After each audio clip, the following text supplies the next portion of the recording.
നമുക്ക് ദൈവം തരുന്ന സമയം എന്തിനാണ് എന്നുള്ളതാണ്. അപ്പോൾ സമയം എങ്ങനെ ഉപയോഗിക്കാൻ അറിയുന്നു എന്നറിഞ്ഞാൽ രക്ഷപ്പെട്ടു. അറിയാത്തവർക്കുള്ള പ്രശ്നം എന്ന് പറഞ്ഞാൽ ഇഷ്ടംപോലെ സമയമാണ്. അപ്പോൾ നമ്മൾ അതിനെക്കുറിച്ചും ഇതിനെക്കുറിച്ചും സംസാരിക്കുക മാത്രമല്ല ഒരുപാട് ചിന്തിക്കും.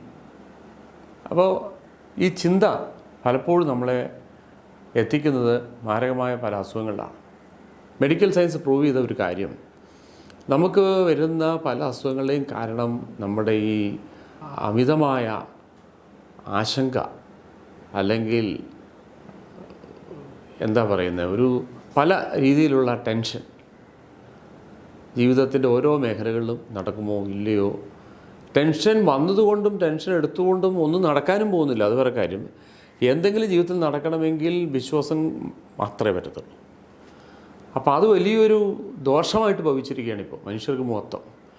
തിരുവചനത്തിൽ നമ്മൾ പഠിക്കുമ്പോൾ ഒരുപാട് സ്ഥലത്ത് ഈവൻ യേശു കർത്താവ് തന്നെ മത്തായിയുടെ സുവിശേഷം 6-ാം അധ്യായം 33 പറഞ്ഞു, ഒന്നിനെക്കുറിച്ചും വിചാരപ്പെടരുത്, മുമ്പേ അവൻ്റെ നീതിയും രാജ്യവും അന്വേഷിപ്പിൻ, എന്നാൽ അതോടുകൂടെ നിങ്ങൾക്ക് എല്ലാം ഉണ്ടാകും. പിന്നെ ലേഖനങ്ങളൊക്കെ നമ്മൾ കാണുന്നു, എല്ലാറ്റിനും സ്തോത്രം പറയുവിൻ, നിരാശപ്പെടരുത്.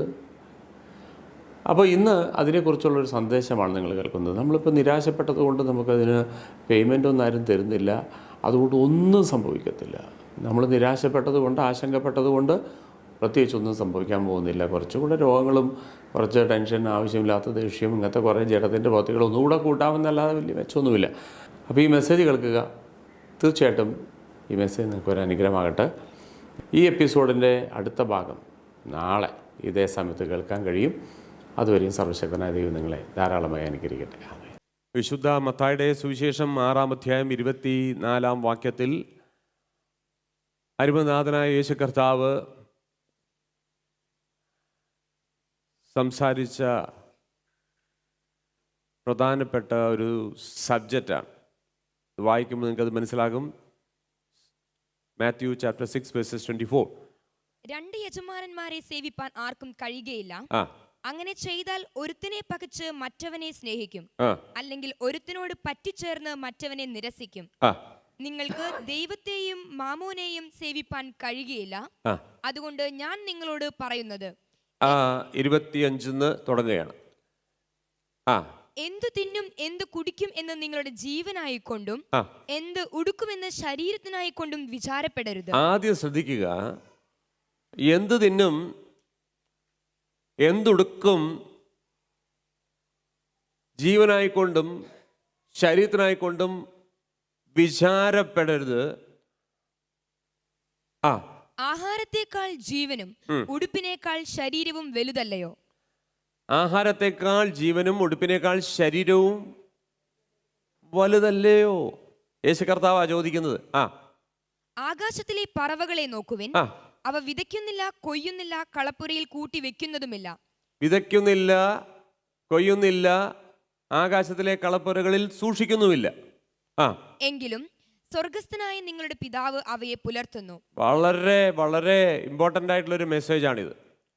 ഇന്ന് നല്ലൊരു ശതമാനം വ്യക്തികൾ രോഗികളായി തീർന്നത് വിഷം കലർന്ന വെജിറ്റബിളും ഹോർമോൺ കുത്തിവെച്ച കോഴിയും കഴിച്ചിട്ടല്ല, വെറുതെ ഇരുന്ന് ചിന്തിച്ചിട്ടാണ്. പല അസുഖങ്ങളുടെയും റൂട്ട് കോസ് മെഡിക്കൽ സയൻസ് തെളിയിച്ച ഒരു കാര്യം, വിഷം കഴിച്ചു എന്നല്ല. പലതും നിങ്ങൾക്ക് സംഭവിക്കാനുള്ള കാരണം ചിന്തയാണ്. പല അസുഖങ്ങളുടെയും റൂട്ട് കോസ് എന്ന് പറയുന്നത് ചിന്തയാണ്. ഉദാഹരണത്തിന് പൈൽസ് വരുന്ന എല്ലാവരും വിചാരിച്ചിരിക്കുന്നത് 24 വർഷം ഒരേ ചെയറിൽ ഇരുന്നിട്ടാണ്. അല്ല. ചിലർ പറഞ്ഞാൽ എനിക്ക് ഇരിക്കുന്ന ജോലിയേ അല്ല. പിന്നെ എങ്ങനെ അത് വന്നെന്ന് ചോദിച്ചു കഴിഞ്ഞാൽ ടെൻഷൻ അടിച്ച് വരുന്ന ഒരു രോഗത്തിൻ്റെ ഭാഗമാണ്. BP, ഷുഗർ, പല രോഗങ്ങളുടെയും കാരണം ഈ ചിന്ത കൊണ്ടാണ്. അതുകൊണ്ടാണ് ഇതവിടെ നിൽക്കട്ടെ, ഞാൻ വായിക്കാം. ഫിലിപ്പിയർ 4:4 വിശുദ്ധനായ പൗലോസ് പറഞ്ഞു, കർത്താവിൽ എപ്പോഴും സന്തോഷിപ്പിൻ, കർത്താവിൽ എപ്പോഴും സന്തോഷിപ്പിൻ, സന്തോഷിപ്പിൻ എന്ന് ഞാൻ പിന്നെയും പറയുന്നു. ഒന്ന് ഉറക്കെ പറഞ്ഞേ, കർത്താവിൽ എപ്പോഴും സന്തോഷിപ്പിൻ. എപ്പോഴും സന്തോഷിപ്പിൻ. കാരണം കഴിഞ്ഞ ദിവസങ്ങളിലൊക്കെ നമ്മൾ കേട്ട ഒരു മെസ്സേജ് ഉണ്ട്, കർത്താവിൽ ഉള്ള സന്തോഷമാണ് എൻ്റെ ബലം. Hallelujah, hallelujah.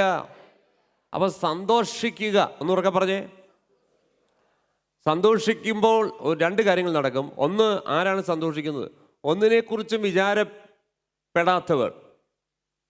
ഒന്നുമില്ലെങ്കിൽ സന്തോഷിക്കുമ്പോൾ ഒന്നിനെക്കുറിച്ചും വിചാരപ്പെടത്തില്ല, ഇല്ലെങ്കിൽ വിചാരപ്പെടാതിരിക്കുമ്പോൾ സന്തോഷിക്കും. അപ്പോൾ കർത്താവ് പറഞ്ഞു, ഒന്നിനെക്കുറിച്ചും വിചാരപ്പെടരുത്. നിങ്ങളുടെ ആഹാരത്തെക്കാൾ വലുതാണ് നിങ്ങളുടെ ശരീരം. ആണ്. നിങ്ങളുടെ ജീവനാണ് നിങ്ങളുടെ ആഹാരത്തെക്കാൾ വലുത്. വസ്ത്രത്തെക്കാൾ വലുതാണ് നിങ്ങളുടെ ശരീരം. അടുത്തത്, ആകാശത്തിലെ പറവകളെ നോക്കുവിൻ, അവ വിതയ്ക്കുന്നില്ല, കൊയ്യുന്നില്ല, കളപ്പുരയിൽ കൂട്ടി വെക്കുന്നതുമില്ല. ഈ സന്തോഷം വരുന്ന സമയത്ത് ഇവിടെ കാണിച്ചത് നിങ്ങൾ കണ്ടില്ലേ? ഒന്നിനെ കുറിച്ചും ടെൻഷനില്ല. ഒരു പറവകളെ പോലെ ആകുന്നു, കണ്ടോ? ആകാശത്തിലെ പറവകളെ നോക്കുവിൻ, അവ വിതയ്ക്കുന്നുമില്ല, കൊയ്യുന്നുമില്ല, കളപ്പുരകൾ സൂക്ഷിച്ചു വെക്കുന്നുമില്ല. പക്ഷേ ആരാ? എങ്കിലും സ്വർഗസ്ഥനായ നിങ്ങളുടെ പിതാവ് അവയെ പുലർത്തുന്നു. നോയിക്കോണം, സ്വർഗസ്ഥനായ അവരുടെ പിതാവല്ല. അവർക്ക് പിതാവില്ല, അവർക്ക് സൃഷ്ടിതാവേ ഉള്ളൂ. നമുക്ക് പിതാവുണ്ട്. സ്വർഗസ്ഥനായ അവരുടെ പിതാവ് അല്ല, സ്വർഗസ്ഥനായ നിങ്ങളുടെ പിതാവ് അവയെ പുലർത്തുന്നു. നിങ്ങളുടെ അപ്പൻ അവരെ പുലർത്തുന്നെങ്കിൽ നിങ്ങളുടെ അപ്പൻ നിങ്ങളെ പുലർത്തത്തില്ലേ? അവിടേക്കാ വരുന്നത്. നിങ്ങളുടെ അപ്പൻ അവയെ പുലർത്തുന്നു. അടുത്തത്, അവയേക്കാൾ നിങ്ങൾ ഏറ്റവും വിശേഷതയുള്ളവരല്ലേ? കാരണം അവയെ ഒന്നും ദൈവത്തിന്റെ സ്വരൂപത്തിലോ ദൈവത്തിന്റെ സാദൃശ്യത്തിലോ സൃഷ്ടിച്ചിട്ടില്ല. അവരോട് ഒരിക്കലും ദൈവത്തിനൊരു ഫെലോഷിപ്പ് ഉണ്ടായിട്ടില്ല. വേറൊരു ജീവജാലങ്ങളോടും ദൈവം ഇടപെട്ടിട്ടില്ല, സംസാരിച്ചിട്ടില്ല. അവർക്കൊന്നും ഇതുപോലെ അധികാരം കൊടുത്തിട്ടില്ല. അവരെ ഒന്നും സ്പിരിറ്റായി ദൈവം ക്രിയേറ്റ് ചെയ്തിട്ടില്ല. അതിലും വിശേഷതയുള്ളവരല്ലോ നിങ്ങൾ. വിചാരപ്പെടുന്നതിനാൽ തന്റെ നീളത്തോട് ഒരു മുഴം കൂട്ടുവാൻ നിങ്ങളിൽ ആർക്കു കഴിയും? ഇനിയിപ്പോ അഥവാ നിങ്ങൾ വിചാരപ്പെട്ടു എന്ന് വെക്കുക, ഇതിനാരെങ്കിലും ശമ്പളം തരുമോന്ന്? നിങ്ങൾ വിചാരപ്പെടുന്നത് കൊണ്ട് എന്തെങ്കിലും ഒരു ഗുണം ഉണ്ടാകുമോ? നിങ്ങൾ വിചാരപ്പെട്ടത് കൊണ്ട് ഈ അസുഖങ്ങൾ വരിക എന്നല്ലാതെ, വിചാരപ്പെട്ടത് കൊണ്ട് കുറച്ചുകൂടെ ആങ്സൈറ്റി, പല മരുന്നുകളും ഡിഫറെൻറ്റ് കമ്പനിയുടെ കഴിക്കേണ്ടി വരുമെന്നല്ലാതെ, വിചാരപ്പെട്ടത് കൊണ്ട് നിങ്ങളുടെ ബിസിനസ് ഉയരത്തില്ല. വിചാരപ്പെട്ടത് കൊണ്ട് കൊച്ചിൻ്റെ കല്യാണം കഴിയത്തില്ല. വിചാരപ്പെട്ടത് കൊണ്ട് കല്യാണം കഴിഞ്ഞവർക്ക് കുഞ്ഞുണ്ടാകത്തില്ല. വിചാരപ്പെട്ടത് കൊണ്ട് ബിസിനസ് വർദ്ധിക്കത്തില്ല. വിചാരപ്പെട്ടത് കൊണ്ട് വിദേശത്തും പോകത്തില്ല, ജോലിയും കിട്ടത്തില്ല, കൃഷിഫലവും നന്നാകത്തില്ല. വിചാരപ്പെട്ടത് കൊണ്ട് ആകെ കിട്ടാൻ പോകുന്നത് പോസിറ്റീവ് അല്ല, നെഗറ്റീവാണ്. കുറേ രോഗങ്ങൾ പിടിക്കാം. എപ്പോഴും ദുഃഖിച്ചിരിക്കാം. ദൈവത്തിൻ്റെ പദ്ധതി ഒരിക്കലും ഞാനും നിങ്ങൾ ദുഃഖിച്ചിരിക്കാനല്ല. വിചാരപ്പെടുന്നത് കൊണ്ട് നിങ്ങൾക്ക് എന്താണ് പ്രയോജനം? ശരീരത്തിന് നീളം കൂട്ടാൻ പറ്റുമോ? അടുത്തത്, ഉടുപ്പിനെ കുറിച്ച് വിചാരപ്പെടുന്നതും എന്ത്? വയലിലെ താമര എങ്ങനെ വളരുന്നു എന്ന് നിരൂപിപ്പിൻ. അവ അധ്വാനിക്കുന്നില്ല, നൂൽ നൂൽക്കുന്നതുമില്ല. എന്നാൽ ശലോമോൻ പോലും തന്റെ സർവ്വ മഹത്വത്തിലും ഇവയിൽ ഒന്നിനോളം ചമഞ്ഞിരുന്നില്ല എന്ന് ഞാൻ നിങ്ങളോട് പറയുന്നു. ഇന്നുള്ളതും നാളെ അടുപ്പിലിടുന്നതുമായ വയലിലെ പുല്ലിനെ ദൈവം ഇങ്ങനെ ചമയിക്കുന്നു എങ്കിൽ അല്പവിശ്വാസികളെ നിങ്ങൾ എത്രയധികം. ഒന്നുകൂടെ പറഞ്ഞു, അവയൊന്നും അല്പവിശ്വാസി എന്ന് വിളിച്ചില്ല, നിങ്ങളെ വിളിച്ചിരിക്കുന്നത്. ദൈവത്തിൽ ആശ്രയിക്കുന്നവരെയാണ് ദൈവത്തിന് ഇഷ്ടം. സാഹചര്യങ്ങളെല്ലാം നന്നായിട്ട് ദൈവത്തെ ആശ്രയിക്കാമെന്ന് പറയുന്നവരെയല്ല. Hallelujah, hallelujah. ഞാൻ വലിയ വിശ്വാസവീരനൊന്നുമല്ല, എനിക്ക് തോന്നിയിട്ടില്ല. പക്ഷേ ദൈവത്തിൻ്റെ വാക്ക് കേട്ടപ്പോൾ അബ്രഹാമിനെ പോലെ ഇറങ്ങിത്തിരിച്ചവനാണ് ഞാൻ. അഗ്രിപ്പാ രാജാവിനോട് വിശുദ്ധനായ പൗലോസ് ചോദിച്ചൊരു ചോദ്യമുണ്ട്. ദൈവിക ദർശനത്തിന് എതിര് നിൽക്കാവോ? ദൈവിക ദർശനത്തിന് രാജാവെ അനുസരണക്കേട് കാണിക്കുന്നത് ഉചിതമാണോ എന്നൊരു ചോദ്യമാണ് പൗലോസ് അഗ്രിപ്പാ രാജാവിനോട് ചോദിച്ചത്. അതുകൊണ്ട് ദൈവത്തിൻ്റെ വെളിപ്പാട് കിട്ടിയാൽ അതിൻ്റെ അകത്ത് പ്രൊവിഷനുണ്ട്, പ്രൊട്ടക്ഷനുണ്ട്. കാരണം ദൈവമാണ് വിളിച്ചതെങ്കിൽ, പറവകളെ പരിപാലിക്കുന്നെങ്കിൽ, പുല്ലിനെ പരിപാലിക്കുന്നെങ്കിൽ, നിങ്ങളുടെ പിതാവ് നിങ്ങളെ എത്ര അധികം, നിങ്ങളുടെ പിതാവ് നിങ്ങളെ എത്ര അധികം. അതുകൊണ്ട് ദൈവം ആഗ്രഹിക്കുന്നത് ദൈവത്തിലങ്ങ് കണ്ണടച്ച് വിശ്വസിക്കുകയാണ്. അങ്ങനെ കണ്ണടച്ച് വിശ്വസിക്കുന്നവരൊക്കെയാണ് ദൈവത്തെ ചിരിപ്പിക്കുന്നവർ. ഇവിടെ ചിരിക്കുന്നവരല്ല, ദൈവത്തെ ചിരിപ്പിക്കുന്നവരുണ്ട്, ദൈവത്തെ പ്രസാദിപ്പിക്കുന്നവരുണ്ട്. കഴിഞ്ഞ ദിവസങ്ങളിൽ ഞാൻ തിരുവനന്തപുരത്ത് ഒരു മെസ്സേജ് പറഞ്ഞപ്പോൾ ഞാൻ പറഞ്ഞു, ചിലവരുടെ പ്രവൃത്തികൾ ദൈവത്തിന് പ്രസാദകരമാകുന്നു. അതെങ്ങനെയെന്നോ, ഒന്ന് നോഹ. നോഹ എങ്ങനെയാണ് ദൈവത്തെ പ്രസാദിപ്പിച്ചത് എന്നുള്ളൊരു പ്രസംഗം ഞാൻ പ്രസംഗിച്ചു. ഇതിൻ്റെ കാരണം എബ്രായർക്ക് ലേഖനം 6-ാം അധ്യായം 11-ാം അധ്യായം 6-7 വാക്യങ്ങളിൽ ഇങ്ങനെ എഴുതി, വിശ്വാസം കൂടാതെ ദൈവത്തെ പ്രസാദിപ്പാൻ കഴിയുന്നതല്ല. ദൈവത്തിൻ്റെ അടുക്കൽ വരുന്നവൻ ദൈവമുണ്ടെന്നും തന്നെ അന്വേഷിക്കുന്നവർക്ക് പ്രതിഫലം കൊടുക്കുന്നു എന്ന് വിശ്വസിക്കേണ്ടതല്ലോ. എന്നിട്ട് ഉടനെ പറഞ്ഞത് നോഹയുടെ ചരിത്രമാണ്. അതുവരെ ഒന്നും കാണാത്ത ഒന്നിനെക്കുറിച്ച് അരുളപ്പാട് കിട്ടിയപ്പോൾ അതിനനുസരിച്ച് പ്രവർത്തിക്കാൻ ഒരുങ്ങിയ ഒരപ്പച്ചൻ്റെ കാര്യം, അതാണ് എബ്രായറിൽ എഴുതിയത്. അതുവരെ കാണാത്തതൊന്നും, അതുവരെ മഴയില്ല, മഞ്ഞുകൊണ്ടാണ് ഭൂമി നനയുന്നത്. രണ്ടാമത് അതുവരെ കാണാത്തതൊന്ന് കപ്പൽ, അതുവരെ പ്രാക്ടിക്കൽ അല്ലാത്തൊരു കാര്യം. നോഹ താമസിച്ചതിൽ നിന്ന് ഏകദേശം 100 മൈൽ അപ്പുറമാണ് കടൽ കിടക്കുന്നത്. തനിക്ക് വേണമെങ്കിൽ നടന്ന് ദിവസങ്ങളോളം നടന്ന് കടൽ കാണാം, പക്ഷെ ഉണ്ടാക്കിയ കപ്പലിനെ അങ്ങോട്ട് ഉരുട്ടി കൊണ്ടുപോകാൻ പറ്റത്തില്ല. അങ്ങനെ ഒരു സാഹചര്യത്തിൽ ദൈവത്തിൻ്റെ അരുളപ്പാട് കിട്ടിയപ്പോൾ അബ്രഹാമിനെ പോലെ ആശയ്ക്ക് വിരോധമായി ആശയോടെ വിശ്വസിച്ചവനാണ് ഈ നോഹയും. അതുകൊണ്ടാണ് ദൈവത്തിന് നോഹയെ അങ്ങ് ഇഷ്ടപ്പെട്ട്. ഒരു പ്രളയം വന്നപ്പോൾ സകലതും മുങ്ങിയപ്പോഴും നോഹ മുങ്ങിയില്ലല്ലോ. കാരണം എന്താ? ദൈവത്തിൻ്റെ പ്രൊട്ടക്ഷൻ എന്ന് പറയുന്നത് തന്നെ വിശ്വസിക്കുന്നവർക്ക് വേണ്ടിയാണ്. യെസ്, തന്നെ വിശ്വസിക്കുന്നവർക്ക് വേണ്ടിയാണ്. ഞങ്ങൾ എന്തിനാണ് ചിരിക്കുന്നതെന്ന് പലരും ചോദിച്ചാൽ ഞങ്ങൾക്കുള്ള മറുപടി കരയാൻ വാക്യമില്ലാത്തത് കൊണ്ടാണ്. ഹല്ലേലൂയ. കരയാൻ വാക്യമില്ലാത്തത് കൊണ്ടാണ് ഞങ്ങൾ ചിരിക്കുന്നത്. ചിലവര് സ്വർഗത്ത് ചെന്നിട്ട് ചിരിക്കാൻ പോകുകയാണ്. ഇവിടെ എല്ലാം ടെൻഷൻ അടിച്ച് സ്വർഗത്ത് പോയിട്ട് ഇവിടെ ചിരിക്കാത്തവൻ എങ്ങനെയാ സ്വർഗത്ത് ചിരിക്കാൻ പോകുന്നത്? അപ്പോൾ 1 പത്രോസ് 5:7 ഇങ്ങനെ പറഞ്ഞു, എന്ത് തിന്നും എന്ത് കുടിക്കുമെന്നല്ല, അതിനെക്കുറിച്ച് പറഞ്ഞത് 1 പീറ്റർ 5:7. അവൻ നിങ്ങൾക്കായി കരുതുന്നതാകയാൽ, അവൻ നിങ്ങൾക്കായി കരുതുന്നതാകയാൽ, നിങ്ങൾക്കായി അവൻ കരുതും എന്ന് കാഴ്ചയാൽ വിശ്വസിച്ച് ജീവിക്കാൻ നമ്മളെ അനുവദിച്ചിട്ടില്ല. നമ്മൾ രക്ഷിക്കപ്പെട്ട അന്ന് മുതൽ ദൈവത്തിൻ്റെ പ്ലാൻ പഞ്ചേന്ദ്രിയങ്ങളെ ആശ്രയിച്ച് നമ്മൾ ജീവിക്കുക എന്നുള്ളതല്ല, അത് പ്രാകൃത മനുഷ്യൻ്റെ പദ്ധതിയാണ്.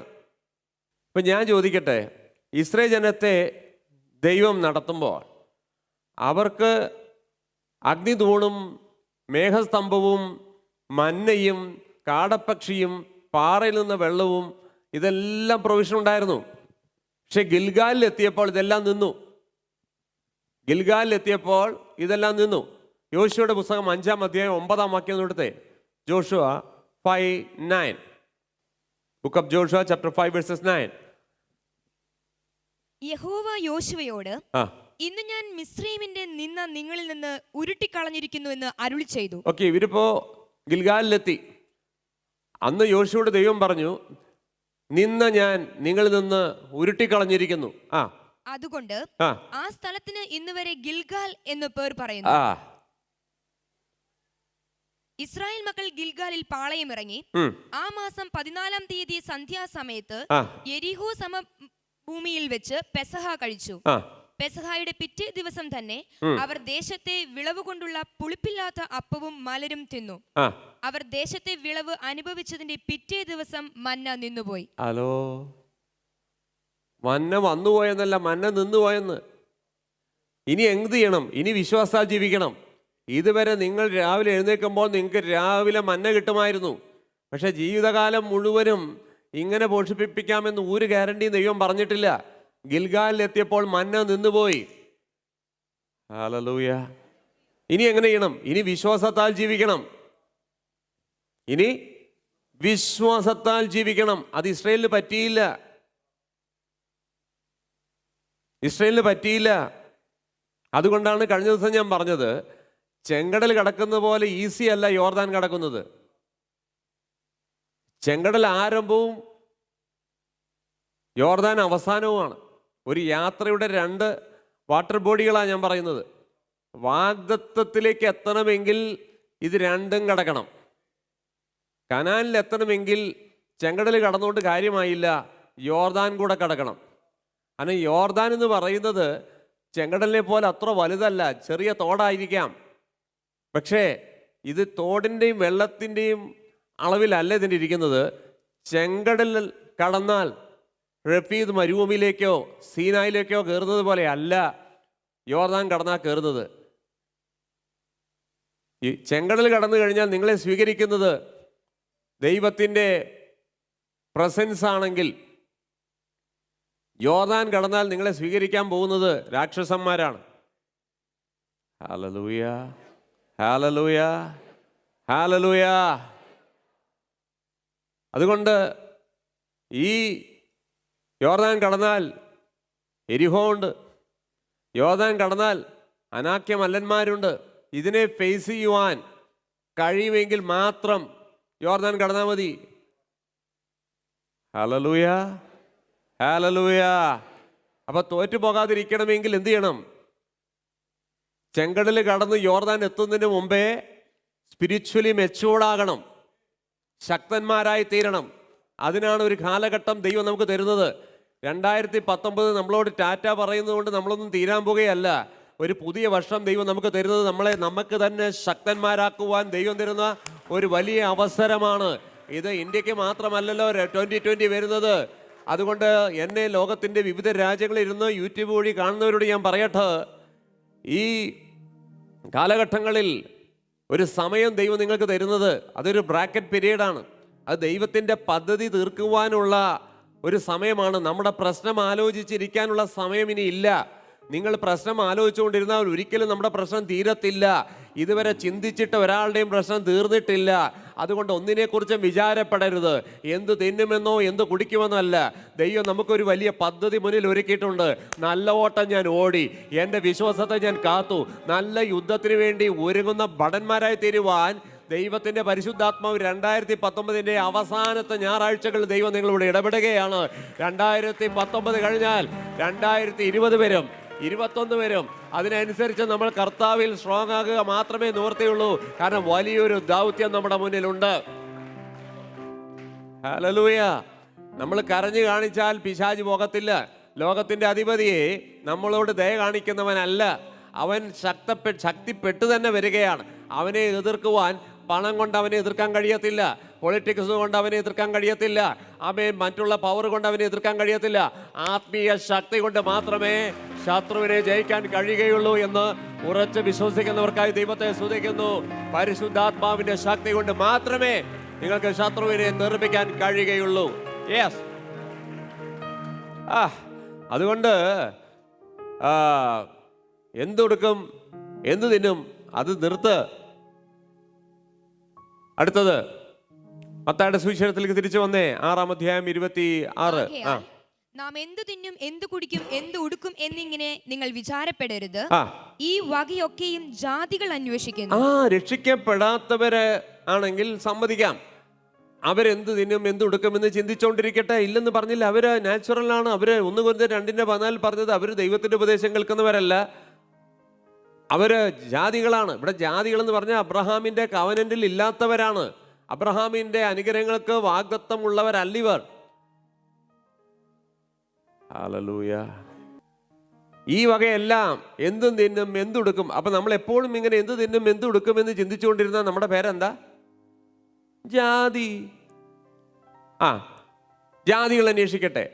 സ്വർഗ്ഗസ്ഥനായ നിങ്ങളുടെ പിതാവ് ഇതൊക്കെയും നിങ്ങൾക്ക് ആവശ്യമെന്ന് അറിയുന്നുവല്ലോ. ജാതികൾ അന്വേഷിക്കട്ടെ എന്ന് പറഞ്ഞാൽ നിങ്ങൾ ചോദിക്കും, അപ്പൊ പിന്നെ ഞങ്ങൾക്ക് ഇതൊന്നും വേണ്ടേ? അങ്ങനെയല്ല.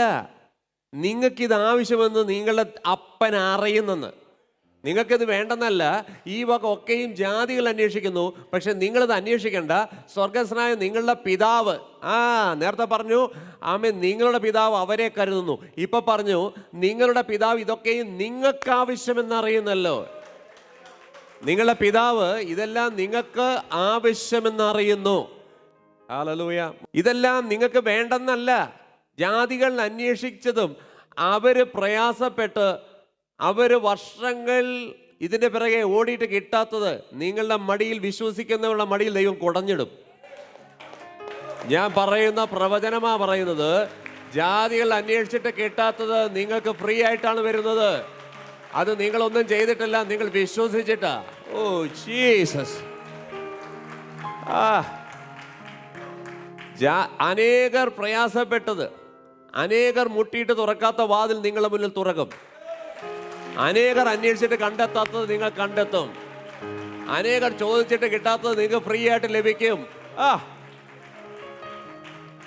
ഇപ്പൊ സന്തോഷം തന്നെ, ഒരു ഉദാഹരണം എടുക്കട്ടെ. സന്തോഷം, ഒരു സന്തോഷത്തിന് വേണ്ടി സിനിമയുടെ പിറകെ പോകുന്നു, സീരിയലിന്റെ പിറകെ പോകുന്നു, കഞ്ചാവിന്റെ പിറകെ പോകുന്നു, കള്ളിന്റെ പിറകെ പോകുന്നു. വലിച്ചു വിടുന്നില്ലേ നീ? അപ്പൊ എന്നിട്ടും നിനക്ക് സന്തോഷം കിട്ടുന്നില്ല. കിട്ടിയ സന്തോഷം 2.5 മണിക്കൂർ കൊണ്ട് തീരുമ്പോ ദൈവം കൊടുക്കുന്ന സമാധാനം നിത്യമാണ്. അത് ലോകം കൊടുക്കുന്നത് പോലെ അല്ല.